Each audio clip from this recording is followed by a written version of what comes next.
Hey, welcome to City Lights Home. Our mission is to bring light to your life so you can experience all that God has for you. So I want to give you a few pointers that you can use to help you experience God today. First, if you have kids elementary age and below, we encourage you to grab a tablet, laptop, or your phone.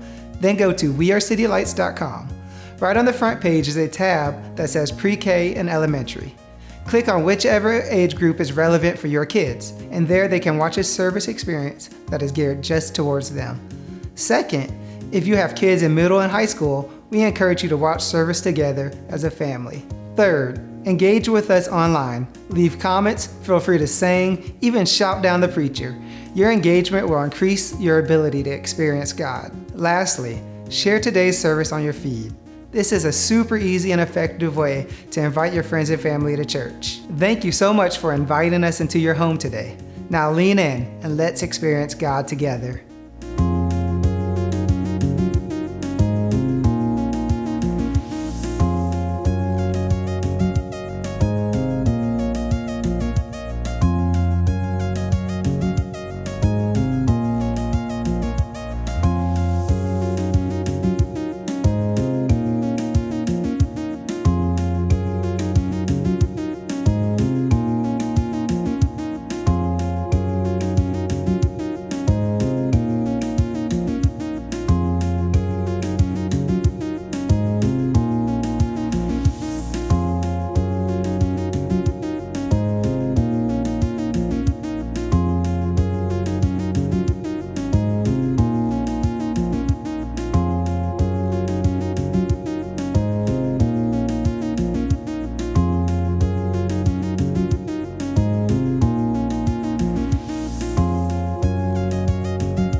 We've been in a series called Uphill Habits, where we've been taking a look at some habits that are meant to change you from the inside out. As Jacob has said the past couple of weeks, uphill habits start with internal transformation. And here's the truth. Most people have uphill hopes. When we start off the new year, we just did, most people have a list of hopes that they want to accomplish. You know, some typical ones like getting in better shape, reading more books, learning something new, like a new skill, getting a better job or a raise, starting a family's one, or getting in a relationship. It's a hope, and hope is good. Hope is a motivator, but we need more than just hope. We need uphill habits. And by uphill, we mean that these aren't necessarily the easiest things to do, but they are worth doing. Unfortunately, most of us do have uphill hopes, but we have downhill habits. We have all these dreams, goals, aspirations, but what we do prevents us from accomplishing those things. We form habits. You've heard this before. We form habits, then habits form us. We are what we repeatedly do. And I'm going to say that again. We are what we repeatedly do. And it's good to have hope. It's good to be inspired, but we need practical habits to go along with our inspiration. Without habits, inspiration will fade and we'll have nothing to show for it. Maybe you want to get in shape this year. And so you've been watching all these workout videos, getting pumped up by the music and inspired by how fit the people you're watching are. But then you're just eating a bag of chips while you're watching it instead of getting ideas of how you want your workouts to go. It's just not going to work that way. Or maybe you've decided that you want to take time off of work, not more time off of work, but actual time off of work, you know, taking that vacation time that most people get during the year. But then as you're planning this vacation, you start to get slammed with work again, and so you just put it off again, and you don't circle back to it and figure out when you can take that time off. Or how about this one? Maybe you want to get closer to God, and so you have this big idea about how you want to read your Bible more, how you want to listen to worship music more, but then you just don't do it. We get inspired, but then it fades because there's nothing practical to keep us going. Inspiration is temporary. And I believe faith, Christianity in particular, is practical. We're not meant to just be inspired, but we are meant to act on that inspiration. Who watching has ever started a diet? I've started a diet before. Most people have started diets. But when you started that diet, you didn't really make it to the end of the week. I know I have. It's actually more like I haven't made it to the end of the day when I started a diet, but that's a different story. Or maybe, like I said, you wanted to start spending more time with God, but you opened your Bible once, you read for 5 minutes, and you're like, yes, I can do this, but then you just never did it again. These are examples of uphill hopes with downhill habits. So how do we get started? Getting started can be one of the most intimidating things we can do. We want to get started with something, but then start thinking, what if I fail? What if people start talking about me? What will so-and-so think? When all those thoughts come rushing in, the Bible has an answer. Start with God. It's that simple. The Apostle Paul puts it this way in Romans 12:2 in the Message paraphrase. Fix your attention on God. Start there. You'll be changed from the inside out. See, oftentimes we want to change the things around us without changing the things inside of us. But uphill habits start with internal transformation. And I believe God is more interested with the condition of your heart than with your actions. Jesus tells us that it's out of the overflow of the heart we do. So when we're starting to talk like we don't want to talk, it's something on the inside that's going on. When we start doing things that we don't necessarily want to do, it's something going on with the inside of us. So what do? Readily recognize what he wants from you and quickly respond to it. Unlike the culture around you, always dragging you down to its level of immaturity. God brings the best out of you. See, I truly believe that God wants the best for your life. Now, how can you tell if you're there? Well, think of it this way. Ask yourself, has God brought the best out of you? If not, we've got some growing to do. So how do we get there? Is it by inspiration alone?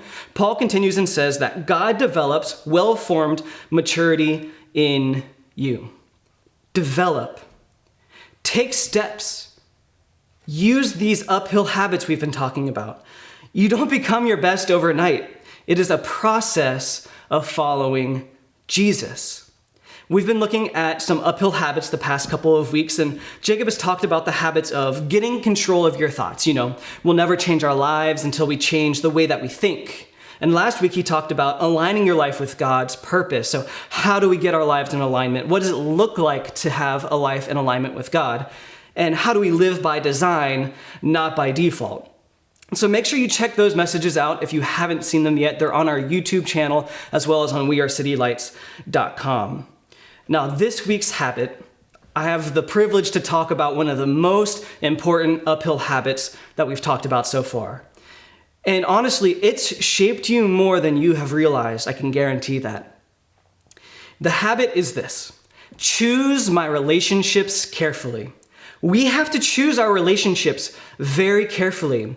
You are where you are. You are who you are because of the people that have been in your life. And the same is true for me too. I am where I am, and I am who I am because of the people who are in my life and have been in my life.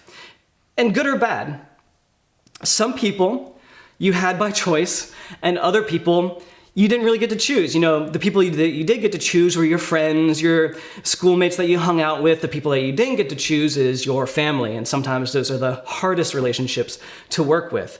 But regardless, you are the sum total of your relationships. And here's the truth. Your relationship decisions are the most important decisions you'll make with your life. Show me your friends, and I'll show you your future. That sounds scary, especially if you've got some messed up friends. So really think about this. Who are the friends that you keep? Show me those friends and I'll show you your future. If you don't like the direction your friends are going, might be time to get some new friends. That one's free. Write that down. The proverb writer puts it like this in Proverbs 27:19.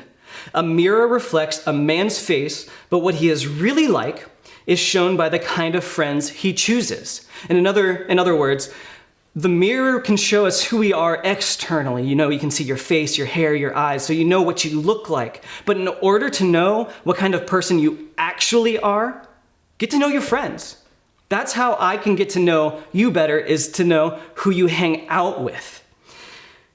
And I like how the proverb writer says chooses. It's a great word to describe this because you have a choice. Sometimes it can feel like you don't have a lot of control over what's going on in your life, but relationships, you have a choice. And so I want to give you 4 things to consider when choosing your friends. And the first one is nurture my important relationships. We all have important relationships. Your spouse, your kids, your family, your relationship with God, all of these are very important. So it's a given that we all have important relationships.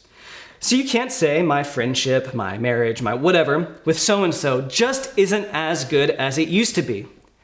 Well, it's not the relationship's fault. It's more about how you are nurturing that relationship. You may feel like, the fire isn't burning like it used to in your marriage and your friendship or just in your relationships in general. But think of it this way. It's kind of like this.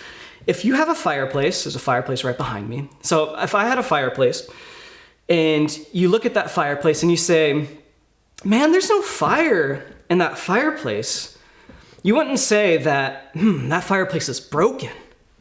That fireplace doesn't burn like it used to. No, you can't blame the fireplace. You got to put some wood in there. You got to get some newspaper. You got to get some matches or a lighter, and you got to get the flame going in there. You got to light that fireplace up. You see, there are tools to get a fire going, just like there are tools to nurture your relationships. And when that fire is lit, well, fire doesn't burn forever. No, that fire is going to start dying out. So you don't just have to light it. You have to start putting more logs on the fire. You got to keep the fire alive. You got to get it some oxygen and some more newspaper possibly to keep it burning strong. And relationships are like that. Relationships are just like that fireplace. Relationships take work. And just because relationships take work, that doesn't make them a bad thing. No, relationships are a great thing. And now I'm not married, but I've been around enough marriages to know that marriage takes work. I've been in enough workplaces to know that good relationships with my coworkers, that takes work. And I've had enough friends, good and bad friends, to know that friendships take work. And here's the truth. The grass isn't greener on the other side. The grass isn't greener when you leave the current relationship that you're in and go to the next one. No, the grass isn't greener when you drop that one friend in pursuit of another friend, even though that friend was super important to you. No, the grass isn't going to be greener if you leave your spouse and find someone else. No, the grass is going to be greener where you water it. You have to nurture those important relationships. If you don't, like grass, they can wither and die. Like fire, they can sputter and go out. So don't give up on your marriage just because you feel like you're struggling right now. And don't give up on your relationships because it's taking some work. Don't give up on beneficial friendships just because things aren't how they used to be. It's hard to start a fire when there is no fire in the fireplace. But once you get that fire going, or once you have that fire, it's possible to keep it going. It's a lot easier that way. But it's also possible to restart that fire. It's possible to start a fire. It's just a little bit harder. And so it takes work. And so you want to lead with your decisions, and your feelings will follow. Decide ahead of time to work on your marriage. Decide ahead of time to work through the tough problems in that relationship that you're in. Take time to get to know your friends a little bit better so you can continue to help that relationship flourish because you know how important it is to you.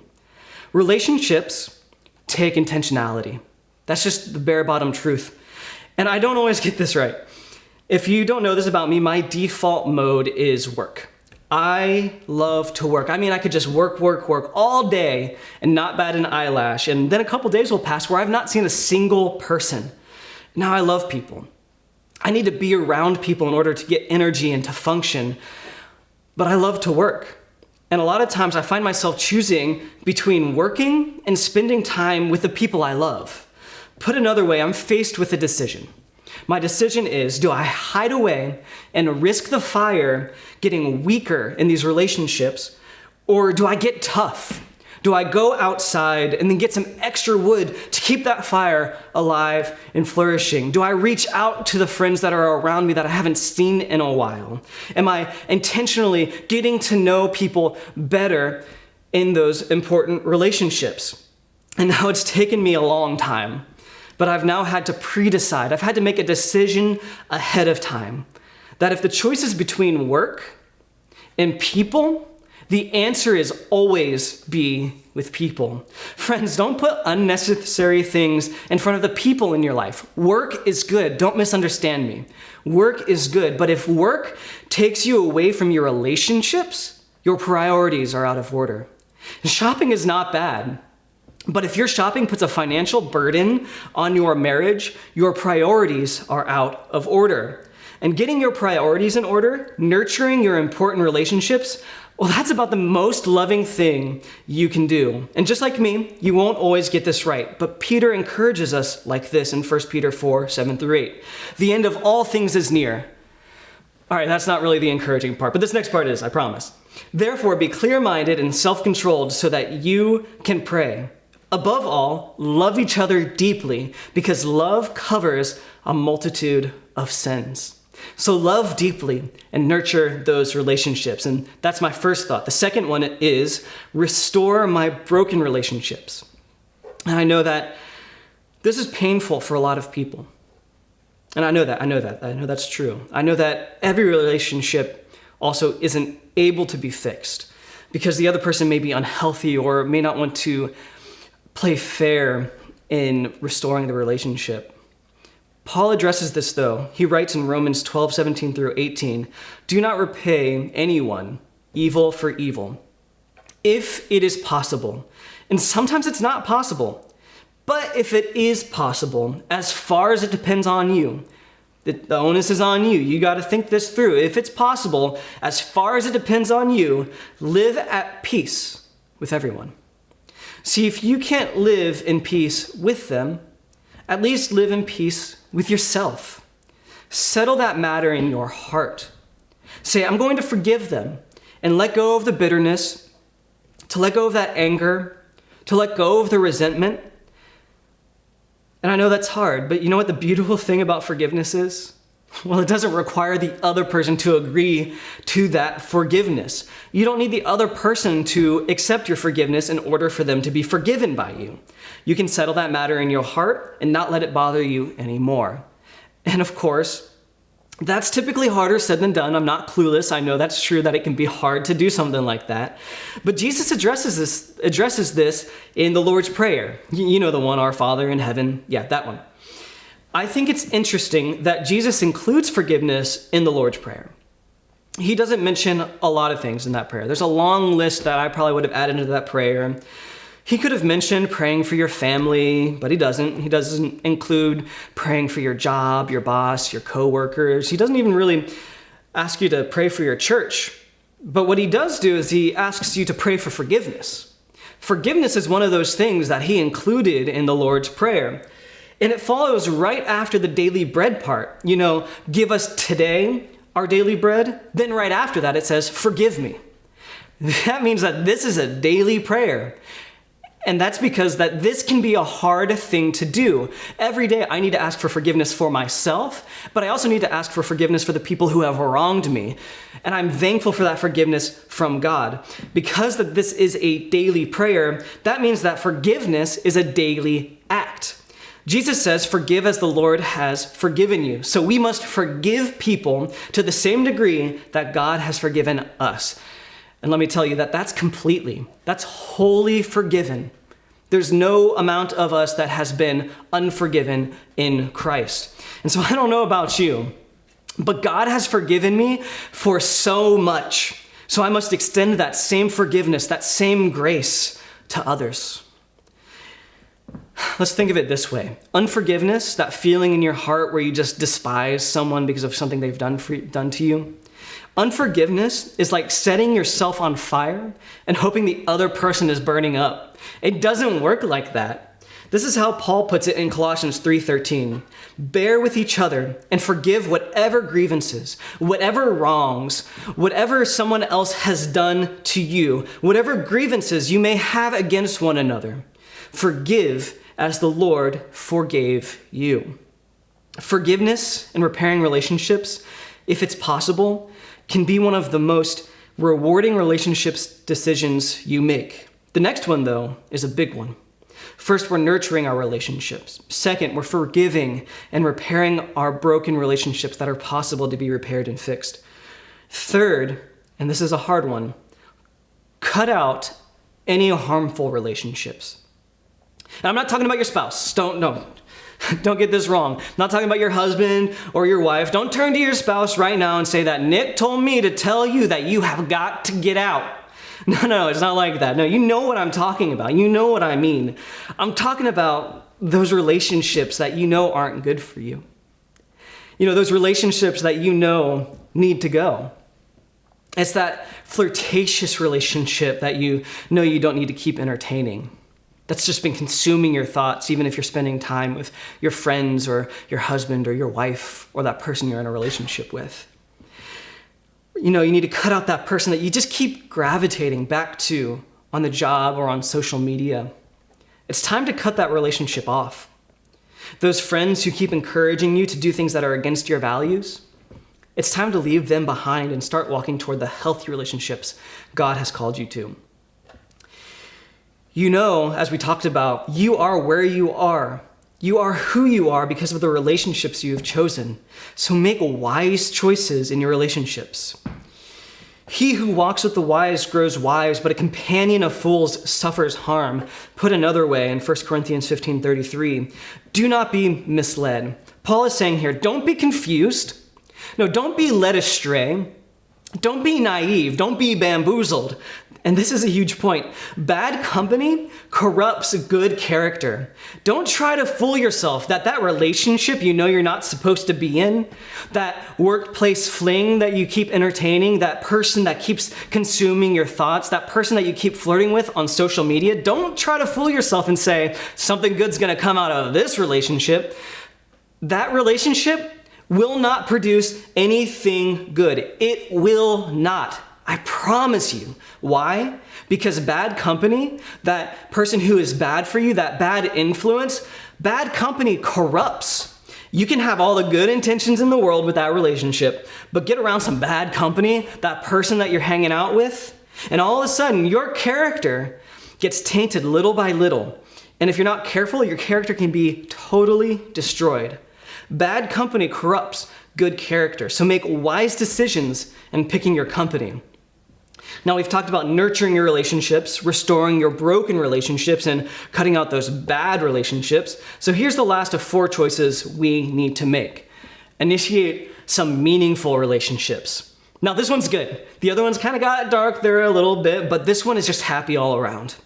We've got to start initiating some good, meaningful relationships.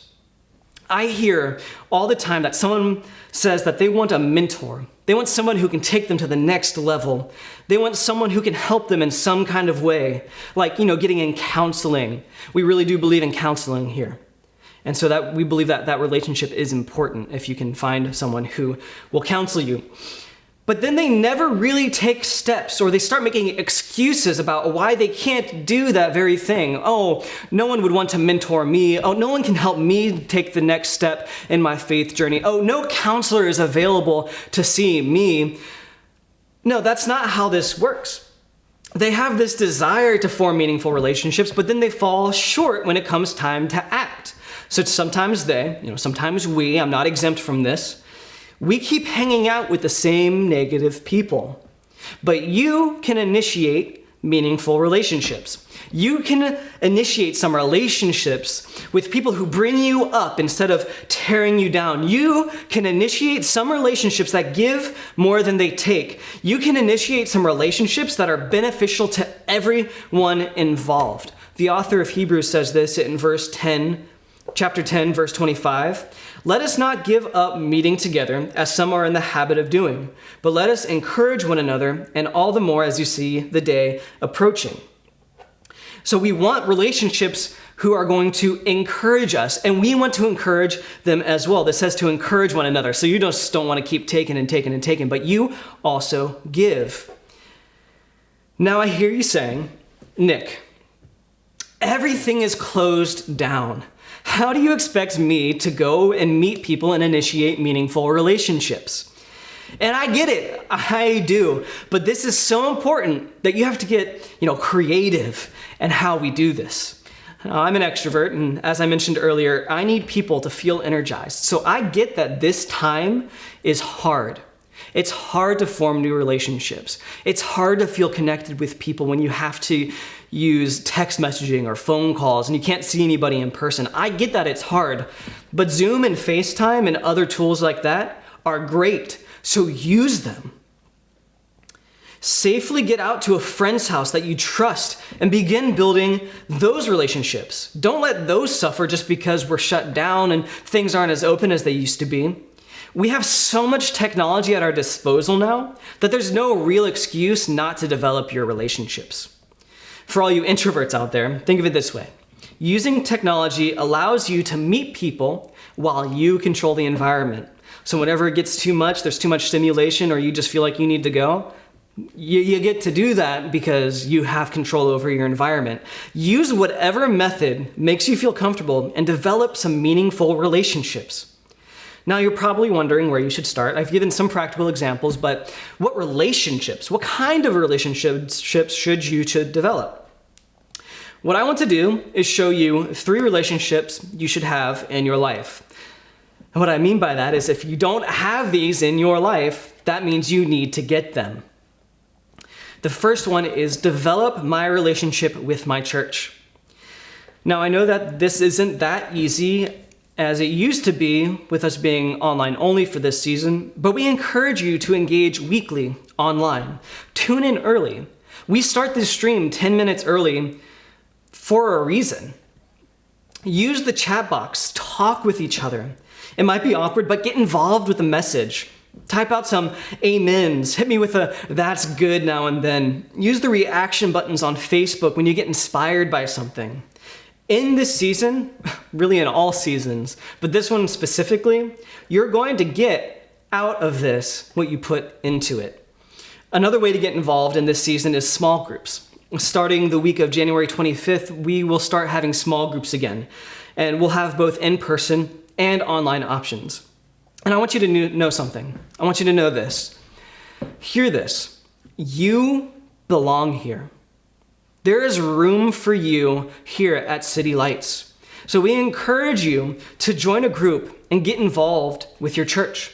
There is always room at the table for you. There's always room at the table for more people. God loves people so much that he gave his only son, Jesus, for us. And because he died for us so that we could live, we love as well. We love people here, and we want you, yes you, to be a part. You belong. Join a small group. You won't regret it. Develop your relationship with your church. Number 2 is develop my relationships with godly friends. Have a set of godly friends. Now, how do you know if they're godly friends? They're building you up and not tearing you down. You need godly friendships that are encouraging you in the right direction. Not those friends we talked about earlier that are bad company, that want to corrupt your character. Not the ones who are tearing you down and belittling you. And let me tell you this, just real quick. If your friends are tearing you down, if they're belittling you or corrupting your character, those people are not your friends. So, where can you find these godly friends? What you see in the Bible is that people would gather together for a large church service, but the real life change would happen in smaller house groups. That's why even with COVID, we offered online groups only. When things first went online, our priority immediately shifted to getting people meeting together, whether that was online. Actually, it was just all pretty much online as soon as we had our first shutdown of the city. We knew that isolation was going to be hard for most people. We weren't even doing small groups when the city started to close down. But we improvised. When we went online only, we improvised and did what we could to get people connected. Then as people got more comfortable, as things started to open back up and things started to calm down a little bit, we started to do in-person groups for those who were willing to meet in person as well. We know how important it is to create and maintain healthy, godly relationships because we know that real life change happens in the context of healthy relationships. And small groups are the best way to develop those relationships. The author writes in Acts 2:44, all the believers in the early church met together constantly and shared everything with each other.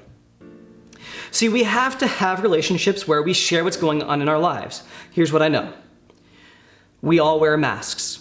Not just when we are at the grocery store or when we have an appointment, not that kind of mask. You know what I mean. No, we cover up with a fake smile. Or if someone says, "How's your day?" you just say, "It's good," even though you just yelled at your kids and you're stressed out. No, you're not good. And that's okay. We all wear masks. I wear masks. But you need godly friends. I need godly friends that I can take that mask off and share what's really going on with us. You have to develop safe and healthy, godly friendships with people that are pointing you towards Jesus. But here's the most important relationship you need to have in your life, and that's to develop my relationship with God. Now, you don't need to answer here, but I'm going to ask you a question. I want you to ask yourself this throughout the rest of today and the rest of this week. What would it look like if you went all in with God? See, what I've noticed in my time of walking with God, and it's not been the longest time, but what I've noticed is that as I've been working with people, sometimes people just want to try God. Like they're just trying on a pair of pants that they want to see if it fits. Like he's something that has to fit perfectly with how we are now in order to work. Like if he doesn't work out, we can just hang him back up on the rack and send him back through Amazon. But there are some things that you can't just try. Like you just can't wake up tomorrow and say, "I'm gonna play professional basketball." No, you're not. No, it's going to take years of hard work, years of development, years of sacrifice to get into the NBA. And I'd say that the same is true for God, because God is not just a thing that you can get to do. No, God is a real relationship and must be developed. See, God is powerful, but God is also personal.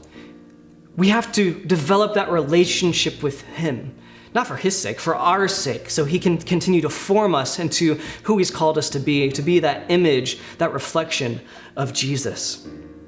Now, some of you have been Jesus followers all your life, and praise God for you. That's an amazing story. But that's not my story. I didn't grow up with a personal knowledge of Jesus. I knew about him, but I wanted nothing to do with him. I spent most of my middle and high school life as an atheist, someone who doesn't believe in God at all. And that wasn't a personal belief that I wanted to keep to myself. No, I wanted everyone to know. I wanted everyone to know how logical I was, how smart I was, how right I was. I wanted to pick fights with Christians and make them question their faith. I was that bad company that corrupts good character. I didn't care who I offended. But then something started to happen on the inside of me. I realized that I was attacking a faith. I was attacking something that I had no clue about. I knew nothing about it. And I wanted to know more about it, not so I could, develop a relationship with Jesus, but so I could poke more holes to the Christians that I knew. Little did I know that as I studied and as I was trying to figure out what Jesus was all about, he started to poke holes in my foundation. My logic suffered hole after hole as my heart started to soften. So now imagine my embarrassment when I get the invite to go to church and give my life to Christ that very day. It was a night and day difference for me. There was no long walk to my changed life. It was like a light switch flipped on and my life was radically different. But here's the thing. That was only the first decision I had to make. The next decision came next week. I told myself that if this was something that I was going to do, then I need to give my all to it. Just like I gave my all a week before that to tear people down and to poke holes in their faith and to make them doubt what they believed, I now needed to decide that it was time to go all in for God. And I still remember it. As soon as that service ended, the next week after I gave my life to Christ, I went up to the pastor and I said, I don't know much about Jesus. Just a week before, I was tearing people down, telling them that Jesus wasn't real and that God was not something to believe in. I don't know much about Jesus, but I know one thing. I know that I want to be a part. I want to be a part of what's going on here. And I may not know much yet, but because Jesus gave his all for me, it was time for me to give my all to him. And that's when I got involved. And that's when my life began to slowly change toward what God wanted for my life. So I encourage you. 16-year-old me encourages you. Go all in. Don't go in half-heartedly. You won't regret it when you go all in. It's written in Jeremiah 29:13, and I'm closing with this. If you look for me wholeheartedly, you will find me. Out of every habit you can do, go all in for God and watch how your life will change. Pray with me. Lord, we come humbly before you and ask you to help us go all in for you. I don't know what that looks like for everyone, but I ask that you would reveal that to all who are listening and watching right now. Help us to develop our relationships with the church. Help us to get plugged in with some godly friends through small groups. And help us to develop that relationship with you. And whatever that looks like right now, whether that's reading our Bible daily. Some of us do that. Maybe it's listening to more worship music. Maybe it's getting involved more with the church. Be with us as we put in the hard work of nurturing relationships, of fixing those broken relationships. And Lord, in the relationships that we feel are not possible to fix, bring a miracle in those relationships. Help us to fix the things that we think are so broken beyond repair. Help us to cut out those relationships that are harmful and to initiate good relationships. Jesus, we want more of you. We love you and we need you. Amen. All right, amen. The Connect card is popping up in the comments. If you need prayer, if you want more information about the church, or if you want to know more about who Jesus is, or really if you want anything at all, if you just want to contact us, this is the best way to get into contact with us. So you can fill that out and submit it. It's a very simple form and we'll get back to you shortly. And now I just want to thank you for your generosity. There are ways to give on the screen coming up right now, and we encourage you to give. Now, if it's your first time checking us out, or you're not sure if you want to get plugged in yet, please don't feel any pressure to give. No, this service was our gift to you, and we're glad that you're here with us. When you give, though, you give to something that's bigger than yourself. We're able to serve the city and make a difference in the lives of so many people because of your generosity. As Jacob says every week, when you get involved, when you give, when you start giving, you get off the bench and onto the field, and we love having you out there. Now, we're gonna sing a couple songs together, and I wanna encourage you to let this be your first step in developing that relationship with God that we were just talking about. Sing with us. Your love is always with me. It's in my everyday. In the laughter of the children, in the sunlight on my face, in the kindness of a stranger, I'm feeling your embrace. I count the ways, all the ways that you love me. I love the way that you love me. All the ways that you love me. I love the way that you love me. I love the way that you love me. All the ways that you love me. All the ways that you love me. I love the way that you love me.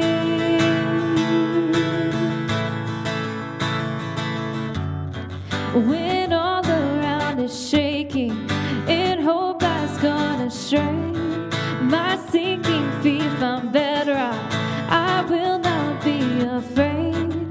The voice that whispers softly, it's gonna be okay.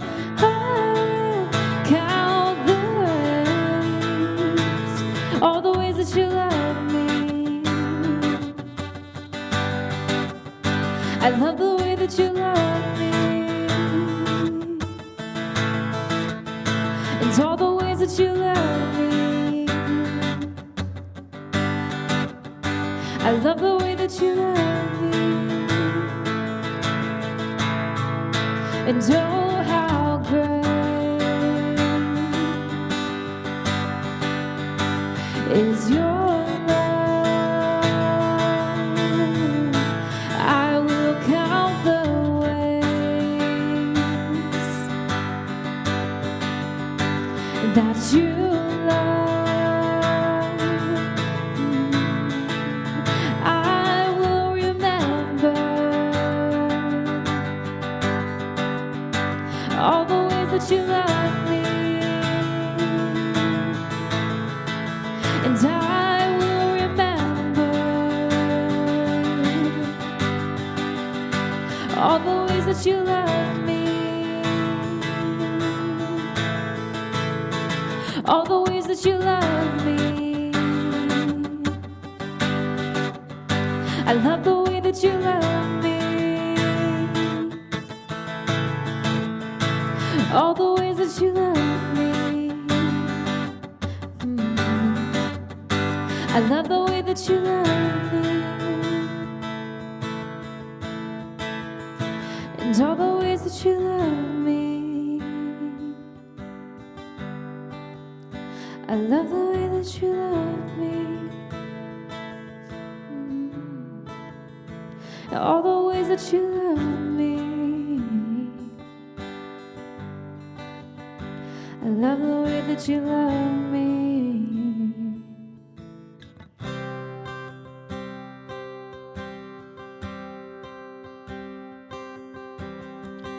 You are the Word at the beginning, one with God the Lord Most High. Your hidden glory and creation, now revealed in you are Christ. What a wonderful name it is. What a beautiful name it is. The name of Jesus Christ our King. What a beautiful name it is. Nothing can stand against. What a beautiful name it is. The name of Jesus. You didn't want heaven without us, so Jesus, you brought heaven down. My sin was great, your love was greater. And what could separate us now?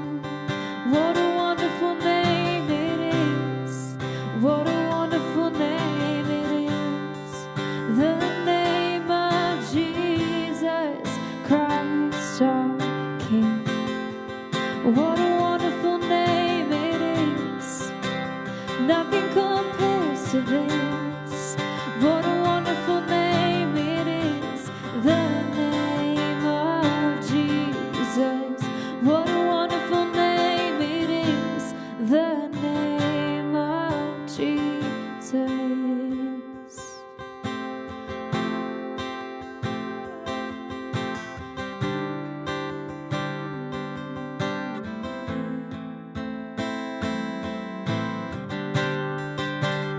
Death could not hold you.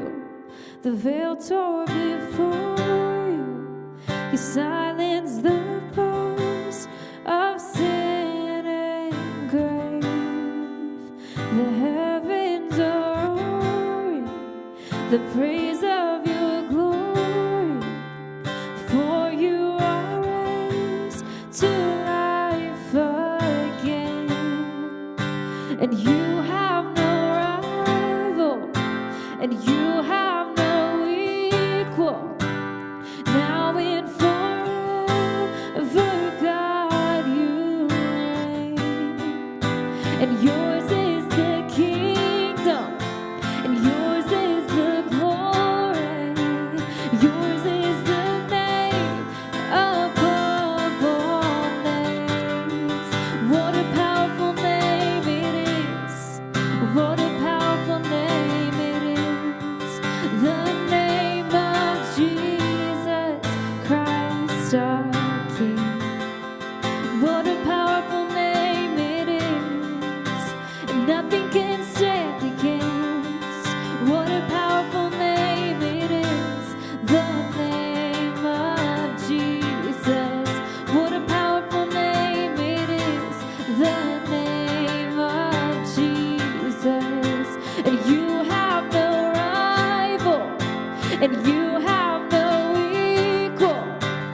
Now and forever, God, you reign.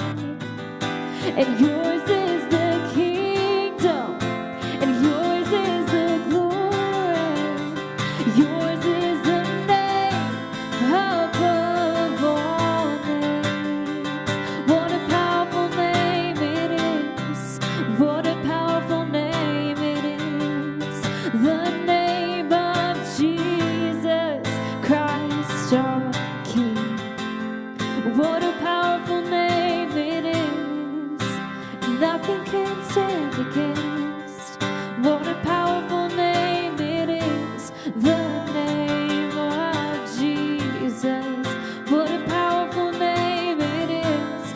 The name of Jesus. What a powerful name it is. The name of Jesus. Thank you guys so much for singing with us. See you next week.